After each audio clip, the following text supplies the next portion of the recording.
सीधे रुख में करना चाहती हूँ इस वक्त अहमदाबाद का, जहां हमारी संवाददाता अंजना हमारे साथ जुड़ी हुई। अंजना, अगर ये एक राजनीतिक हथकंडा भी था, अगर हम इसे मान लें, क्योंकि पुलिस की जिस तरह की एक दलील थी बाहर निकल के कि ट्रैफिक की वजह से हमने बुला लिया, तो ये तो पासा उल्टा पड़ा है मोदी का। यहाँ शायद ज़रूरत नहीं थी कि जैसे ही एक बदहाल अस्पताल का दौरा करके अरविंद केजरीवाल बाहर निकले, उन्हें थाने में आधे घंटे बिठा लिया जाए। इस पूरी एक्सरसाइज की कोई ज़रूरत नहीं थी।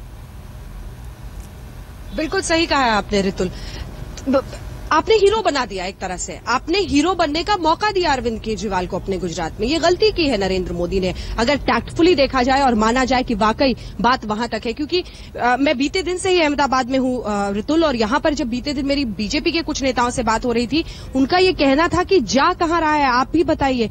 मतलब यहाँ की, और अनऑफिशियली उन्होंने मुझे एक्चुअली बताया कि यहाँ पर जो बीजेपी के तमाम नेता हैं वो इसी में लगे हुए हैं, स्टेट मशीनरी लगी हुई है कि पता लगाया जाए कि आखिर कहां जा रहे हैं अरविंद केजरीवाल।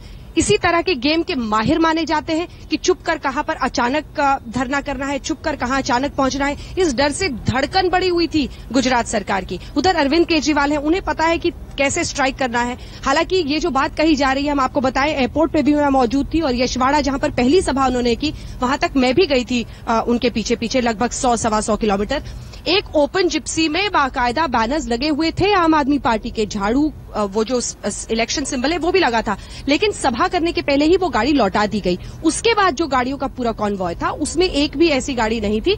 जो गाड़ी थी वो अरविंद केजरीवाल ने भी निकलने के बाद बता दी, क्योंकि वो भी एक अधिकारी हैं, उन्हें भी पता है कि मॉडल कोड ऑफ कंडक्ट क्या है। जैसे ही वो हुआ उसके बाद उन्होंने गाड़ी, जब तारीखों का ऐलान हुआ उसके बाद वो गाड़ी वापस भेज दी। तो गुजरात सरकार भी असमंजस में थी कि किस तरीके से इनको ये किया जाए। लेकिन ये बिल्कुल साफ कहा है, जो आपने कहा है वो सही है। ये एक मौका दिया है हीरो बनने का गुजरात पहुंचकर अरविंद केजरीवाल ने। ये बात उन्हीं के खिलाफ जाएगी कि आखिर ट्रैफिक जैम कहीं नहीं हुआ था यहां से लेकर वहां पर, अगर रोकना ही जी अंजना, हमारे संवाददाता अनुराग हमको यही बता रहे थे, क्योंकि फॉलो कर रहे थे वो पूरा, और उनका कहना था कि कहीं भी ऐसा कुछ नहीं था कि व्यवस्था बिगड़ गई थी या फिर जाम लग गया था। और दिलचस्प बात ये थी कि जैसे ही एक खस्ताहाल अस्पताल का दौरा करके अरविंद बाहर निकले,